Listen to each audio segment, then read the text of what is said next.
এই কেকটা ছিল একটা ব্যাড রিভিউর ক্ষতিপূরণ হিসেবে পাঠানো পাঠানো একটা কেক।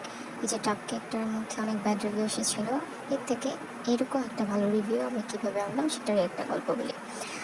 আপু আমার সবসময় চকলেট কেকটাই খেয়েছেন এর আগে, কিন্তু এই প্রথমে উনি অর্ডার করেন। এর আগে অন্যখানে খেয়েছেন বিভিন্ন আত্মীয় স্বজনের কাছে।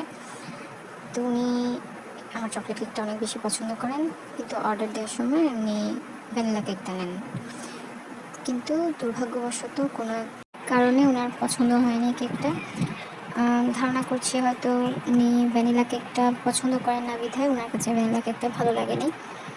কারণ আমরা কেকটা রিটার্ন করেছিলাম, কী সমস্যা মূলত আমরা তা ফাইন্ড আউট করার জন্য, যেন আমাদের যদি কোনো ভুল থেকে থাকে আমরা যেন তা ঠিক করতে পারি। কিন্তু কেকটা আনার পর আমরা দেখলাম কেকটা একদম পারফেক্ট ছিল। ওনার কাছে হয়তো ভ্যানিলা কেক পছন্দ হয় না, যেহেতু উনি সবসময় চকলেট কেকটাই খেয়ে থাকেন। আর বেকারির কেকের সাথে আবার হোমমেড কেক মেলালে চলবে না। হোমমেড কেক কিন্তু অনেক দিক দিয়ে ভিন্নই হয়।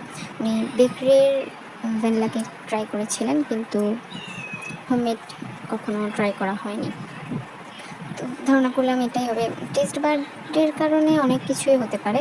আর আমরা যেহেতু কেকটা রিটার্ন নিয়েছি, সেই জন্য আমরা ওনাকে এই চকলেট কেকটা দিয়েছিলাম। এর বদলে উনি ডেলিভারি চার্জ দিয়ে এটা নিয়েছিল।